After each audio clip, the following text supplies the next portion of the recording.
আগামীকাল ২৮শে জুলাই ২০২৬-এর জন্য মার্কেট বিশ্লেষণ। প্রথমে দেখব ডিএসসিএক্স আজ ৫৫ পয়েন্ট প্লাস, ৮৭২ কোটি টার্নওভার। এর মধ্যে ছিল ৩৫ কোটি ব্লক মার্কেট ট্রানজ্যাকশন, ২৯৯টা গেইনার এবং ৫৩টা লুজার।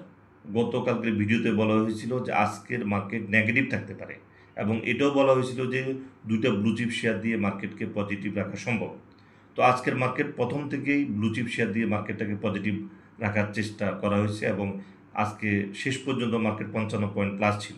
প্রথম আধা ঘন্টায় আজকে ৫৩ পয়েন্ট প্লাস ছিল এবং শেষ আধা ঘন্টায় ১৭ পয়েন্ট প্লাস ছিল, অর্থাৎ বাকি সময়টুকুতে মার্কেটে কোনো প্রাণ ছিল না। আজকে ইনভেস্টর হ্যাপি যে ৫৫ পয়েন্ট প্লাসের একটা মার্কেট দেখা গিয়েছে এবং ৮৭২ কোটি টার্নওভার, গতকালের চেয়ে ৯২ কোটি টার্নওভার বেড়েছে। এই কারণে ইনভেস্টর আজকে হ্যাপি। টেকনিক্যাল অ্যানালাইসিস অনুযায়ী এবং ডাটা অনুযায়ী আমি যদি বলতে যাই, সেখানে দেখা যাবে যে এই মার্কেটটা, আজকের মার্কেটটা ছিল একটা দুর্বল মার্কেট, ভঙ্গুর মার্কেট। এটা একটা টেকসই মার্কেট না। এটার কারণ, এখানে দুইটা কারণ। একটা হলো যতগুলো স্ক্রিপ্ট দেখেছি প্রত্যেকটা শেয়ারের এমএসিডি নেগেটিভ পজিশনে চলে যাচ্ছে এবং ডাউন ট্রেন্ডের দিকে যাচ্ছে। এটা অর্থাৎ হলো তার প্রত্যেকটা শেয়ার ইন্ডিকেটরগুলো দুর্বল হয়ে যাচ্ছে। এটা হলো প্রথম যে ভঙ্গুর মার্কেট, এই জন্য বলা হচ্ছে। এবং আরেকটা কারণে বলা হচ্ছে যে কেন আজকে দুর্বল মার্কেট, গতকালকে যে ভলিউম নিয়ে মার্কেট ফল করেছে শেয়ারগুলো, প্রাইস ডাউন হয়েছে, আজকে শেয়ারের প্রাইস আপ হয়েছে কম ভলিউম নিয়ে। যখনই কম ভলিউম নিয়ে শেয়ারের প্রাইস আপ হয় তখন দেখা গিয়েছে মার্কেট পরের দিন এই প্রাইস ধরে রাখাটা প্রায় অসম্ভব হয়ে যায়। তো আমরা আগামীকাল যদি বসে দেখব যে আজকের যে ৫৫ পয়েন্ট প্লাসের যে মার্কেটটা, এটা মার্কেট কতটুকু ধরে রাখতে পারে।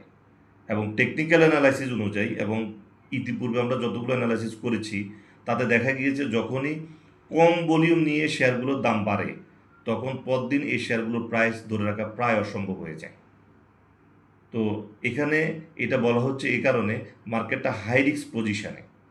এই জায়গাটাতে যদি ভুল ইনভেস্টমেন্ট হয়, তড়িঘড়ি করে যদি ইনভেস্টমেন্ট হয়, সেক্ষেত্রে বড় ধরনের লস গুনতে হইতে পারে ইনভেস্টরদের।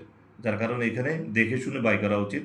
এবং গতকালকের ১৯ পয়েন্ট মাইনাস আর আজকে ৫৫ পয়েন্ট প্লাস, এখানের মধ্যে ৯২ কোটি টার্নওভার বেড়ে আজকে ৫৫ পয়েন্ট প্লাস দেখানো হয়েছে বা ৫৫ পয়েন্ট প্লাস হয়েছে।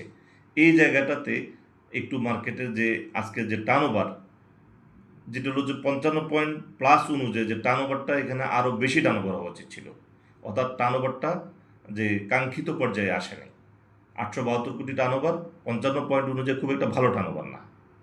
তো যেহেতু মার্কেটে কম ভলিউম নিয়ে মার্কেট আপ হয়েছে, তাহলে বুঝতে হবে যে মার্কেট এখানে যে বায়ারের দুর্বলতা রয়েছে।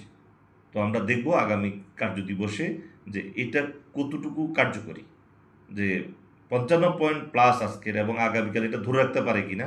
টেকনিক্যাল অ্যানালাইসিস অনুযায়ী যদি বলা হচ্ছে, যেটা হলো যে মার্কেট আগামীকাল তার এই পজিটিভ ধারাটা নাও ধরে রাখতে পারে। তো আজকের আলোচনা এই পর্যন্তই। ধন্যবাদ।